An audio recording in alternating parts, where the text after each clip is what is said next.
मुख्यमंत्री उनसे कहते हैं कि सारा सब कुछ आप लक्ष्मणगढ़ी ले जाओगे क्या? जब इतना वो विकास कर रहे हैं, वो अपने फेसबुक पर भी अपनी जो रैलियां होती हैं उन पर भी बताते हैं, गिनाते हैं कि उन्होंने किस प्रकार से करोड़ों का बजट लक्ष्मणगढ़ में लगा दिया है। तो ऐसे में जनता तो उन्हें वापस सुनेगी। जनता को क्या ज़रूरत है कि वो अपना मूड बदले?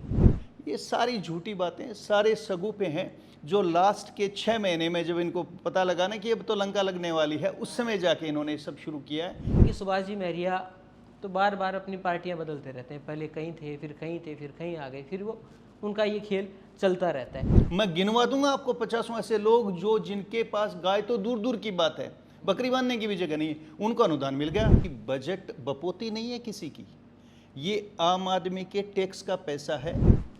नमस्कार। राजस्थान में विधानसभा चुनाव आने को हैं और जब भी विधानसभा चुनाव नज़दीक आते हैं तो उससे कुछ पहले एक समय शुरू हो जाता है जब अलग अलग पार्टियों के कार्यकर्ता चाहते हैं कि उन्हें भी इस चुनाव में टिकट मिले और ये उनका हक भी है। लेकिन आज हम बात करेंगे राजस्थान की कुछ उन हॉट सीट्स में से एक सीट, वो है लक्ष्मणगढ़, क्योंकि यहाँ पर राजस्थान में कांग्रेस के प्रदेशाध्यक्ष गोविंद सिंह डोटासरा चुनाव लड़ते हैं और लगातार वो वहाँ से जीतते हुए आ रहे हैं। लेकिन जिस प्रकार से उनके बयान रहते हैं उनके खिलाफ भी आवाज़ खूब उठती है। और लक्ष्मणगढ़ से हमारे साथ में है डॉक्टर रामदेव चौधरी। सर, आपका बहुत बहुत स्वागत है। थैंक यू राजपाल जी, आपका और आपके चैनल के सभी दर्शकों को मेरा प्यारा बड़ा नमस्कार। सर, आप तो डॉक्टर हैं और डॉक्टर को भगवान का दूसरा रूप कहा जाता है, काफ़ी नोबल प्रोफेशन ये माना जाता है, इतना अच्छा प्रोफेशन, और वहाँ से उतरकर आप राजनीति, जिसे माना जाता था कि सेवा का रूप, लेकिन आज के टाइम में अगर देखें तो लोग राजनीति या नेताओं को थोड़े अलग तरीके से देखते हैं, उनकी जो एक सोच है वो थोड़ी सी अलग है। तो एक तरफ तो आपकी इतनी अच्छी प्रोफेशन जहाँ पर लोग आपको भगवान के रूप की तरफ देखते हैं, उससे स्विच होकर आप राजनीति में क्यों आना चाह रहे हैं? बहुत अच्छा सवाल है और इस सवाल का जवाब मैंने पहले भी कईयों बार दिया है। सच्चाई देखी जाए तो राजनेता भी सेवक है और चिकित्सक भी एक चिकित्सा पद्धति द्वारा ज्ञान प्राप्त किया हुआ सेवक ही है, और दोनों का काम प्रजा का सेवा करना ही है। लेकिन हम जो डॉक्टर्स हैं, हमारा एक लिमिटेड एरिया है। हम जब व्याधि हो जाती है, रोग हो जाता है, तो उसका ट्रीटमेंट करते हैं। लेकिन राजनीति एक ऐसा सब्जेक्ट है जिसमें व्याधि पैदा ना हो, बीमारियां पैदा ना हो, और उसके अलावा और किस तरह से हेल्थ मेकअप किया जा सकता है आम जन का, जिसमें हेल्थ के 4 पाए होते हैं।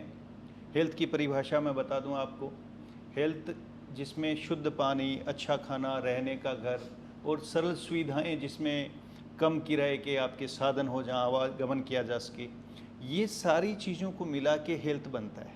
और ये बनाने के लिए आपको इतना बड़ा पटल चाहिए जहाँ पर ये सारी चीज़ें कर सकें। इसलिए मैं छोटे पटल से बड़े पटल पे आने का मानस सिर्फ इसलिए था कि व्याधि ना हो, बीमारी ना हो, इसके लिए मैं कुछ कर सकूं। मैं जिस मातृभूमि से पैदा हुआ, जिससे मैंने बहुत कुछ लिया, उसको रेसिप्रोकेट कर सकूं, उसको दे सकूं। इस भावना के साथ में ये एक विचार आया, और यदि जनता चाहेगी तो इस विचार को आगे। आपके विचार से मैं समझा कि आप दोनों को एक ही तरीके से देख रहे हैं कि डॉक्टर का जो प्रोफेशन है वहाँ पर भी आप जन सेवा कर सकते हैं, और उससे बड़े क्षेत्र में अगर आप करना चाहते हैं तो एक राजनेता के तौर पर भी आप कर सकते हैं। लेकिन आप जिस क्षेत्र में उतरने जा रहे हैं वो कोई मामूली सीट है नहीं, और उसका कारण ये है कि गोविंद सिंह डोटासरा जो आज के समय में अगर देखा जाए तो राजस्थान में एक कद्दावर नेता माने जाते हैं, उनके सामने चुनाव में उतरने की सोचना, क्योंकि कहा जाता है कि गोविंद सिंह डोटासरा फिर से वहाँ से जीत जाएंगे, और जब आपको दिख रहा हो लोग इस प्रकार की बातें कर रहे हो, अगर ऐसा क्लियर हो ना कि ऐसी सीट हो जहाँ पर आप जाओ, चुनाव लड़ो, जीत के आ गए, क्लियर हो, तब तो ये बहुत सीधी सी बात है। लेकिन ऐसी जगह पर जहाँ पर बहुत मुश्किल रास्ता है, वहाँ पर फिर आप इस प्रोफेशन को छोड़कर वहाँ पर आना चाह रहे हैं, तो थोड़ा सा तो मन में एक हिचकिचाहट आई होगी। परिवार के लोगों ने भी कहा होगा कि आप क्या करने जा रहे हो? बहुत अच्छा सवाल है। पहली बात तो मैं आपको बता दूं कि मैं किसान परिवार से हूं, और जिस दिन मेरे दिमाग में विचार डॉक्टर बनने का आया था ना, तब भी इसी तरह के सवाल थे, क्योंकि सोच भी नहीं सकते थे उस टाइम पर कि एक किसान परिवार से इतना टफ एग्जाम दे के मैं डॉक्टर बनूंगा। मेरे विचार से उस समय पीएमटी हुआ करता था, नीट नहीं हुआ करता था। हाँ, पीएमटी था उस समय। तो पीएमटी का एग्ज़ाम इस चुनाव से ज़्यादा मुश्किल है, बिल्कुल। और यदि उस एग्ज़ाम को पास करके मैं डॉक्टर बन सकता हूँ तो ये एग्ज़ाम तो जनता देगी, और जनता बहुत समझदार है। मैं आपको फिर बता देता हूँ, राजनीति में कोई बड़ा नहीं होता, एग्ज़ाम बड़ा होता है।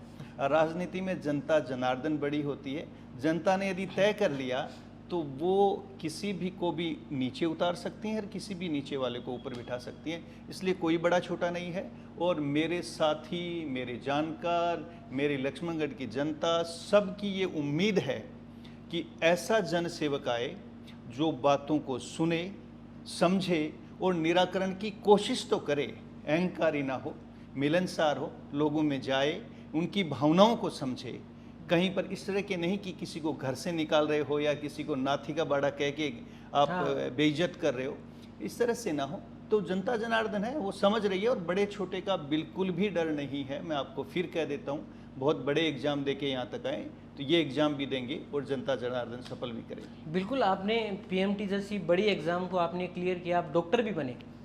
लेकिन एक बार ये क्वेश्चन मार्क तो आता होगा कि मैं सही कर रहा हूँ कि नहीं कर रहा हूँ। जब ये फैसला बताते हो परिवार को, तो सवाल तो उसमें से भी पहले तो मुझे लगता है कि इस प्रकार के आते ही हैं कि आप ये क्यों करना चाह रहे हो, ये राजनीति हमारा काम नहीं है, या फिर हमारा काम अच्छा भला चल रहा है, इस काम को छोड़ के आप उस काम में जाना चाह रहे हो। इस प्रकार के सवाल ना आए, मैं ये मान नहीं सकता। तो वहाँ पर वो फैसला लेना क्या इतना आसान थोड़ी होगा?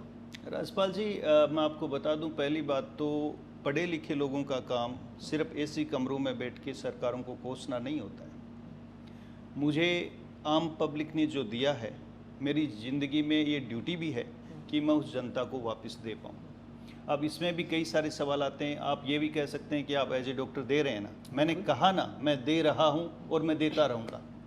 देता इसलिए रहूँगा क्योंकि मेरा मेन जो काम है वो डॉक्टरी है, जो मैं कर रहा हूँ, और मेरा पेट भर रहा है इससे। हमारी राजनीति को पोल्यूट कर दिया लोगों ने। यहाँ पॉलिटिक्स में वो लोग आते हैं जो पॉलिटिक्स को बिजनेस समझ के आते हैं। राजनीति बिजनेस नहीं है, व्यवसाय नहीं है।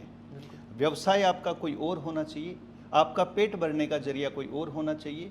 ये सेवा का माध्यम है, और यदि आपका पेट भरा होगा तो आपको सेवा करने का आनंद भी आएगा और आप निर्णय लेने में मजबूत भी होंगे। मैं आपको फिर कह रहा हूँ, एक डॉक्टर होने के नाते मुझे ये पता है कौन सी जगह से आने वाले इंसान की क्या तकलीफ़ है, क्योंकि मैं सुबह से शाम तक गरीब, अमीर, शहर, गांव, हर किसी तरह के आदमियों से मिलता रहता हूँ। तो मुझे तो उल्टा निर्णय लेने का साहस भी उन्होंने ही दिया, क्योंकि जिस तरह की परेशानियाँ मैं 75 साल की आज़ादी के बाद भी देख पा रहा हूँ, तो मुझे लगता है कि जो समाज ने मुझे दिया है अब तक, मैं समाज को किस रूप में दे सकता हूँ कि सर्वांगीण विकास हो सके। उसका यदि मैं पाया बन पाया या मैं कुछ भी कर पाया, तो ये मान लीजिए एक तरह से मैं वापस समाज के करने जैसा हुआ। ये मेरी इच्छा है, और मेरे जितने भी शुभ चिंतक हैं वो भी यही चाहते हैं कि यस, आप कर सकते हो और आपको करना चाहिए। बिल्कुल, ये आपकी इच्छा है। हालांकि ये तो अभी समय बताएगा कि आपको पार्टी से टिकट मिलती है नहीं मिलती, ये अभी आपकी दावेदारी है, जो आपका एक अधिकार भी है।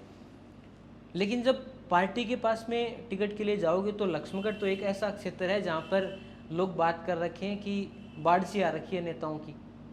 काफ़ी लोगों के जब गांव में जब चौपाल सजती है तो वहाँ पर लोग बात करते हैं, उंगलियों पे गिनते हैं, देखो ये भी है, ये भी है, ये भी है, ये भी है।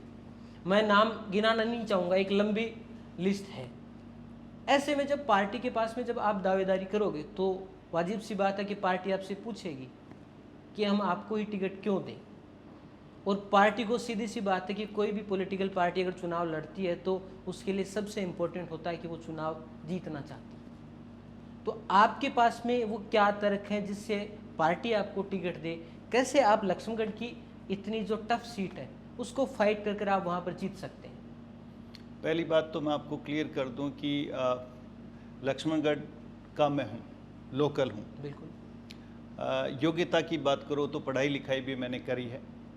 दूसरी बात, मैंने जैसे कहा कि मैं हर आदमी के पिछले 15 साल से टच में हूँ। मैं, मेरे गांव, रिश्तेदार, मेरे जानकार, मेरे लक्ष्मणगढ़ के वासी, जिस दिन से मैं प्रैक्टिस में आया हूँ, मैं बुजुर्गों से फ़ीस नहीं लेता, कैंसर के मरीजों से फ़ीस नहीं लेता। जिस गरीब का भी मुझे लगता है इसके पास 2 रुपये नहीं है, प्राइवेट हॉस्पिटल होने के नाते मेरी कोशिश यही रहती है कि मैं उसका आर्थिक किस तरह से सहयोग कर सकूं। अब आपने कहा कि वहाँ बहुत लंबी फहरिस्त है, मैं खुश हूँ इस बात से। ये लोकतांत्रिक व्यवस्था है हमारी पार्टी में कि हर कोई मांगने का अधिकार रखता है।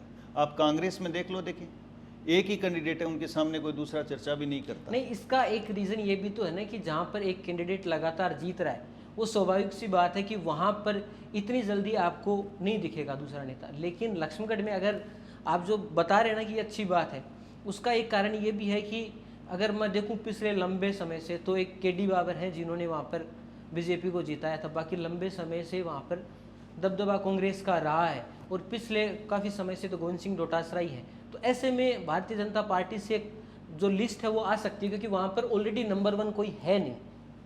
वरना कांग्रेस में ऑलरेडी आपको पता है कि राजपाल जी, राजनीति में नंबर 1 होता भी नहीं है। जो अच्छा काम करेगा वो जीतेगा।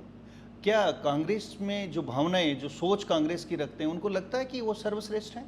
और यदि सर्वश्रेष्ठ हैं तो मुझे एग्जाम्पल देके बता दें कि ऐसा क्या कर दिया? सर्वश्रेष्ठ नहीं है, लेकिन आप भी ये मानते हैं कि राजनीति में जो काम है वो सिर्फ परसेप्शन का ही होता है।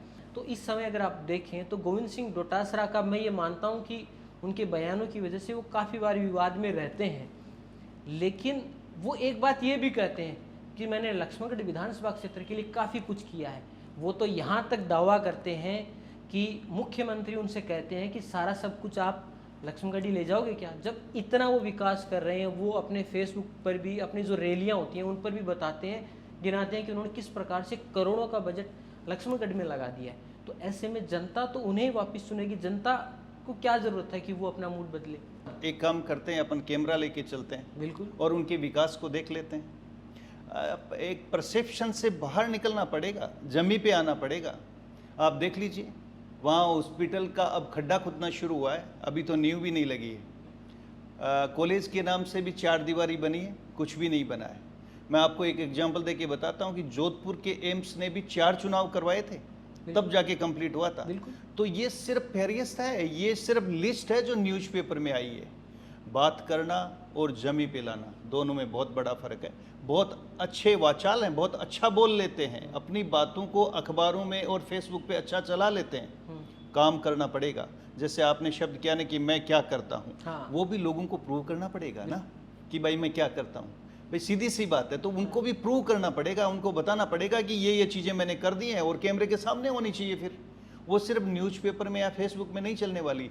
मैं आपको बता देता हूँ, लक्ष्मणगढ़ के बाहर के जो लोग हैं उनको भी यही लगता है कि लक्ष्मणगढ़ में तो गंगा बह रही है, पर लक्ष्मणगढ़ की सड़कों पे जाइए, मैं आपको सच कह रहा हूँ, शाम तक आपके इतना दर्द हो जाएगा कि आपको हम जैसे डॉक्टरों को दिखाना पड़ेगा। हर जगह की सड़क टूटी हुई है। शिक्षा के नाम पे जम के 19 बार पेपर आउट करवाए गए हैं। स्वास्थ्य के नाम से कुछ नहीं हो रहा। एक पीएचसी जितनी सी बिल्डिंग है जिसके ऊपर जिला हॉस्पिटल का एक पैम्पलेट चिपका दिया गया है। जब सड़क नहीं, स्वास्थ्य नहीं, शिक्षा नहीं, सुरक्षा के नाम पे क्या है? जो सरकारों के काम है उसमें एक में भी पास नहीं। और आप कह रहे हैं मजबूत है। मजबूत तब तक है जब तक पब्लिक ने नहीं ठाना है। जनता जनार्दन जब लगेगी ना, कोई मजबूत नहीं है। और मैं आपको बता देता हूँ, जिसको मर्जी टिकट मिले बीजेपी से, लक्ष्मणगढ़ से इस बार कमल खिलेगा। आप देखिएगा, मैं आज कह रहा हूँ। मैं एक थोड़ा सा मुश्किल सवाल आपसे पूछूंगा। आपने अभी जो बातें कही उसके बेस पर कि आपने कहा कि वहाँ पर घोषणाएं हुई हैं, जिला अस्पताल है वो भी अभी बना नहीं है, सिर्फ नाम दे दिया गया है कि जिला अस्पताल है, उसमें वो सुविधाएं नहीं है। लेकिन आप ने जैसे एग्जाम्पल दिया कि जोधपुर में भी एम्स बना तो उसमें कितना लंबा समय लगा। मेरा सवाल ये है कि गोविंद सिंह डोटासरा जो शिक्षा मंत्री भी रहे और इस समय राजस्थान में कांग्रेस के प्रदेशाध्यक्ष भी हैं, सरकार में अगर कोई बजट ला सकता है तो उसके हिसाब से देखें तो उनके पास में काफ़ी पावर रहा है और उन्होंने अपने हिसाब से मुझे लगता है कि प्रयास तो किए ही होंगे, क्योंकि हर एक नेता चाहता है कि मैं अपने क्षेत्र में काम करूं ताकि उसे अगला चुनाव जीतना है। अगर जनता की ना सोचे तो भी आप अगर वहाँ पर आपको पार्टी टिकट देती है, आप चुनाव जीतते हैं, पहली बार आप चुनाव जीतेंगे, ऐसे में क्या आपके लिए गोविंद सिंह डोटासरा जो काम कर पा रहे हैं उससे ज़्यादा काम करना आपके लिए ज़्यादा मुश्किल नहीं होगा, वो बजट लेकर आ पाना? राजपाल जी, पहली बात तो ये मैं आपको बता दूं कि बजट बपोती नहीं है किसी की। ये आम आदमी के टैक्स का पैसा है और ये हर उस जनसेवक का, जिसको आप राजनेता कह रहे हैं, उसकी ड्यूटी है काम करवाना। मैं तो ये कह रहा हूँ कि किसी को गिनाने की जरूरत ही नहीं है। ये हमारे टैक्स का पैसा है जो हमारी मूलभूत सुविधाओं के लिए होता है। और लोकतांत्रिक व्यवस्था में शिक्षा और स्वास्थ्य सरकारों की जिम्मेदारी है। ये मैं डंके की चोट से बार बार कहता हूँ।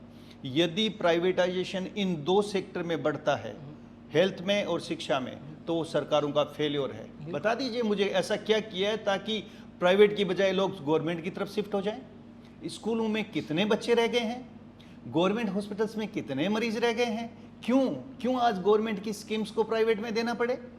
आपका इंफ्रास्ट्रक्चर देखिए, कुछ नहीं किया गया है। मैं आपको फिर कह रहा हूँ, इस बजट से तो आप ऐसा कर देते कि लोग यहाँ पर देखने के लिए आते, पर ये बजट भी सिर्फ बातों नहीं है, लगाया कुछ नहीं गया है। बजट की बात कर रहे हैं आप, सरपंचों को काम तो नहीं करने दिया।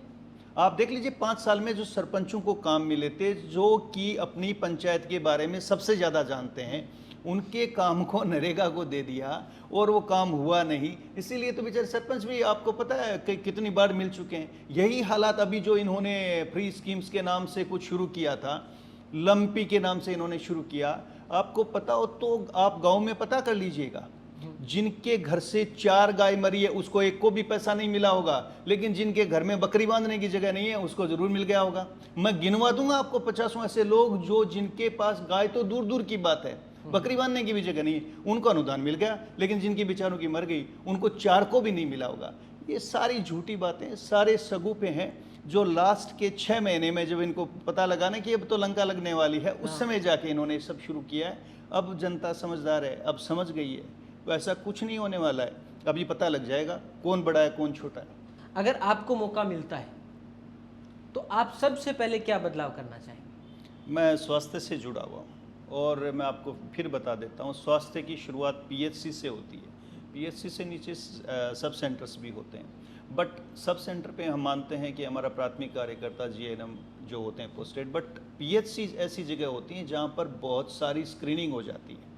बहुत सारे पेशेंट्स को शहर की तरफ नहीं आना पड़ता है, जिनमें स्पेशली जितनी भी मौसमी बीमारियां होती हैं उनका इलाज आराम से पीएचसी पे हो जाता है। छोटी मोटी टूट फूट का इलाज भी वहाँ हो जाता है। फिर सीएचसीज बहुत बड़ी जगह होती है जहाँ पे छोटा ट्रॉमा सेंटर भी होता है, जहाँ पर डिलीवरी और छोटे मोटे ऑपरेशन भी होते हैं, वो सिस्टम होता है। देन आपका district hospital, then medical college level, ये एक तरह से एक स्टेजेज होती हैं।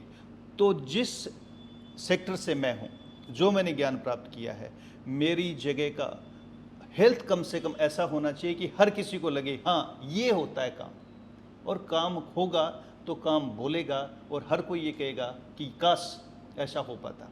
नहीं, अगर हेल्थ सेक्टर की बात करें तो इस सरकार में भी सरकार ने हेल्थ को लेकर काफ़ी कुछ घोषणाएं की हैं। घोषणाएं की हैं, मैं फिर कह रहा हूँ आपको, घोषणाएं करना राजनीतिक लोगों का काम है, घोषणा नहीं काम चाहिए। ये घोषणाएं करने वाले 4.5 साल कहाँ गए थे? कोरोना महामारी 100 साल बाद में कोई महामारी आई पूरी दुनिया में, मैक्सिमम जरूरत कब थी लोगों को? कोरोना के टाइम। क्या किया आप बता दीजिए। यदि यही स्कीम्स जो इन्होंने चलाई हैं, चाहे वो आपकी चिरंजीवी हो, जो कि सच पूछा जाए तो किसी का सब्सट्रैक्ट है, ये आरजीएचएस है, ये सारी स्कीम्स कोरोना के अंदर होती तो कितने लोगों को लाभ मिलता। बट नहीं करनी इनको पता है चुनाव कब आने वाले हैं, लोगों को हम पागल कब बना सकते हैं, भुला कब सकते हैं। जैसे जैसे इलेक्शन पास में आए तब से इन्होंने स्कीम्स भी शुरू कर दी, प्री बीज भी शुरू कर दी, हम ये दे रहे हैं वो दे रहे हैं। 4.5 साल कहाँ गए थे आप देने वाले? और आप कुछ नहीं दे रहे हो, आम जन का पैसा है। यदि आप दे भी रहे हो तो ये उन्हीं का पैसा है जो उन तक पहुँच रहा है, जो कि वाकई नीडी लोगों के पास, ज़रूरतमंद लोगों के पास अभी भी नहीं पहुँच रहा है। इनके नेताओं और अफसर की मिली भगत है, वो उन्हीं अपने ही लोगों के पास पहुँच रहा है। बिल्कुल, देखो ये जो आप गोविंद सिंह डोटासरा के सामने आपकी जो लड़ाई है वो तो बाद में शुरू होगी, उससे पहले तो आपको खुद की लड़ाई लड़नी पड़ेगी। आपको भारतीय जनता पार्टी के सामने सर्वश्रेष्ठ दावेदार के रूप में पेश भी करना पड़ेगा। और मैं कुछ नाम जैसे आपके सामने रखूं, अभी सुभाष जी महरिया हैं, वो भी भारतीय जनता पार्टी में वापस आए हैं। हरिराम रणवा हैं, उनकी भी दावेदारी काफ़ी समय से है, क्योंकि पिछले काफ़ी समय से मैं देख रहा हूँ कि उनकी सक्रियता उस क्षेत्र में काफ़ी बड़ी है, उससे लोग इस बात का अंदाज़ा लगा रहे हैं। कुछ और भी नाम हैं, तो क्या आपको पहले वहाँ पर जो लड़ाई लड़नी है उसमें आप कहाँ तक पाते हैं अपने आप को? एक ईमानदारी से बिल्कुल, मैं ईमानदारी से जवाब दूंगा इसका। पहली बात तो मैं ये बताऊं कि बिल्कुल लड़ाई नहीं है, हर कोई अपना अधिकार मांग रहा है। जहाँ पर लोकतांत्रिक व्यवस्था होती है वहाँ पे हर आदमी को अधिकार होता है कि वो अपनी दावेदारी रखे, और जिस तरह से हमारे यहाँ दावेदार हैं तो वो कार्यकर्ता भी तो हैं। अल्टीमेटली एक अनुशासित पार्टी में जब ऊपर से जिस किसी को आदेश मिलेगा और जिस किसी को ये कहा जाएगा कि हाँ आपके सानिध्य में बीजेपी चुनाव लड़ेगी, हम एकजुट होंगे और सारे के सारे एक साथ चलेंगे। इसमें मैं फिर कह रहा हूँ आपको, बिल्कुल कहीं पर खींचतान नहीं है। सब साथ मिलके जिसको भी ऊपर से आदेश मिलेगा उसके साथ जुड़ के और हम कमल खिलाएंगे, इसलिए कोई तकलीफ नहीं। एक मैंने लक्ष्मणगढ़ के जब हम लोगों से, मैं क्योंकि बिल्कुल पास में रहने वाला हूँ, तो मैंने उनसे एक बात सुनी है कि वो कह रहे हैं कि इस बार गोविंद सिंह डोटासरा को हराने के लिए सुभाष जी महरिया हैं, उनको लक्ष्मणगढ़ से चुनावी मैदान में उतारा जा सकता है, उनको टिकट दिया जा सकता है। उसके खिलाफ एक कुछ लोग ये भी बोल रहे हैं कि सुभाष जी महरिया तो बार बार अपनी पार्टियां बदलते रहते हैं, पहले कहीं थे, फिर कहीं थे, फिर कहीं आ गए, फिर वो उनका ये खेल चलता रहता है। उनको अगर टिकट दिया जा रहा है तो ये तो उन लोगों के साथ में सीधा सीधा धोखा है ना, जो काफ़ी लंबे समय से भारतीय जनता पार्टी के साथ में जुड़े हुए, एक अपना ईमानदारी के साथ में पार्टी के लिए काम कर रहे हैं। तो पहला हक तो किन का बनता है?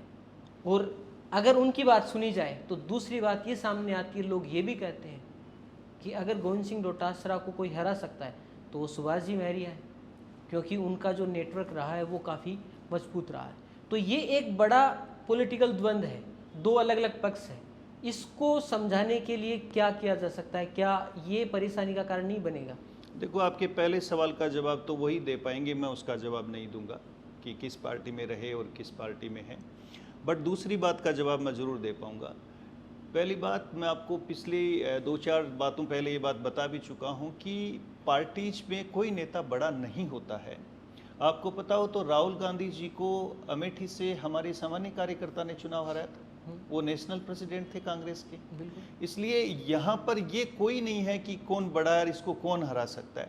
जनता हराने वाली है, जनता तय करेगी और जनता ही इस बात का जवाब देगी कि कौन कैसा है। इसलिए इस बात का जवाब आने वाले समय में जनता दे देगी और तयशुदा बात है, जनता को लगेगा कि यस ये हमारी पीड़ा को सुनने, समझने और कुछ निराकरण करने की कोशिश करने वाला है, वो उसको चुनेगी। बिल्कुल। मेरा एक, लोग हर बार अक्सर पूछते हैं कि अगर आप चुनाव जीतोगे तो आप जनता के लिए क्या करोगे? मेरे दिमाग में एक सवाल आता है कि आप चुनाव हार जाओगे तो क्या करोगे? बहुत बढ़िया, बहुत ही सुंदर सवाल है। देखिए, कोई भी लड़ाई सिर्फ जीतने के लिए नहीं लड़ी जाती है, उसके दो पहलू हमेशा ही रहेंगे, हार और जीत। हारने का मतलब ये तो नहीं हो गया कि आप सब कुछ हार गए। आपके साथ कितनी सारी पब्लिक जुड़ी है, जिसने वोट दिया है वो आपकी पब्लिक नहीं है क्या? तो मैं तो जुड़ा हुआ हूँ स्वास्थ्य से, मेरा काम जो चल रहा है स्वास्थ्य के लिए वो आगे निरंतर भी चलता रहेगा और मैं उस सारी पब्लिक का उसी तरह से ध्यान रखूँगा जो अब तक रखता आया। इसलिए मेरे जैसे लोगों को तो हार जीत का कोई फर्क नहीं पड़ता, ये बहुत क्लियर है। बिल्कुल। लक्ष्मणगढ़ को लेकर आपका कोई खास विजन, आपने चिकित्सा के क्षेत्र में आपने बताया, लेकिन और आप ऐसे कौन सी चीज़ें जिन्हें आप मानते हैं? मैं आपसे क्लियर कर रहा हूँ कि आप सिर्फ वही बातें बताएं जो आपको लगता है कि आप एक बतौर विधायक 5 साल में कर पाएंगे। बिल्कुल। वरना अक्सर होता क्या है कि चुनाव से पहले नेता बड़ी बड़ी बातें तो करते हैं, लेकिन 5 साल बाद जब बात आती है तो वो सिर्फ बहाने बनाते हैं कि मैं ये करना चाहता था, इस कारण मैं नहीं कर सका। तो आप ऐसी वो कौन कौन से काम है जो आपको लगता है कि अगर आप विधायक बने, सिर्फ विधायक बनते हैं, भारतीय जनता पार्टी की वहाँ पर सरकार बनती है नहीं बनती है, आपको बड़ा पद मिलता है नहीं मिलता है, आपको ऊपर से सहयोग मिलता है नहीं मिलता है, फिर भी आप लक्ष्मणगढ़ विधानसभा क्षेत्र के लिए कर पाएंगे? राजपाल जी, 3-4 चीज़ें मेरे दिमाग में शुरू से ही हैं जो मैं क्लियर कर देता हूं, जो हवाई नहीं रहने वाली। देखिए, अलग अलग सेक्टर है। पहली बात, सड़कें अच्छी होनी चाहिए। ये किसी भी विकसित देश की निशानी होती है, क्योंकि ट्रांसपोर्टेशन बहुत इम्पोर्टेंट है। आपके घर में फूल, पत्ते, सब्जी जो भी पैदा होती है वो शहर तक या जो लोग कंज्यूम करते हुए गंतव्य स्थान तक पहुँचे, ये संसाधन के लिए रोड बहुत ज़रूरी है। उसके अलावा हमारे शेखावाटी के अंदर बाजरा बहुत पैदा होता है और आने वाले टाइम में बाजरा पूरी दुनिया में खाया जाएगा। मैं आपको बता देता हूँ, ये पिज़्ज़ा, बर्गर सब बाजरे से बनने वाले हैं, क्योंकि बहुत पौष्टिक आहार है बाजरा, जिसमें आयरन और प्रोटीन, मोटा अनाज। तो काजरी की कम से कम एक ब्रांच यहाँ होनी चाहिए जो हाइब्रिड यहाँ बाजरे की नस्ल तैयार करे, और मैं कोशिश करूँगा पक्का कि वो लगे, ताकि कम दिनों में कम बारिश में बाजरा पैदा हो, ताकि किसानों की हेल्प हो सके। तीसरी इम्पोर्टेंट चीज़, सीकर का प्याज पूरे हिंदुस्तान में फेमस है। लेकिन सिर्फ क्योंकि उसमें पानी की मात्रा ज़्यादा होती है इसलिए ज़्यादा दिनों तक ठहर नहीं पाता है। यदि यहाँ पर प्याज की प्रोसेसिंग के लिए यूनिट लगे आगे की, कि प्याज से क्या क्या आगे चीज़ें, चाहे वो प्याज से अचार बनता हो, चाहे सूखा बनता हो, चाहे उसको रखने के लिए स्टोरेज बनता हो, वो यूनिट यहाँ पर ज़रूर होनी चाहिए ताकि किसानों को अपनी पैदावार का फ़ायदा मिल सके।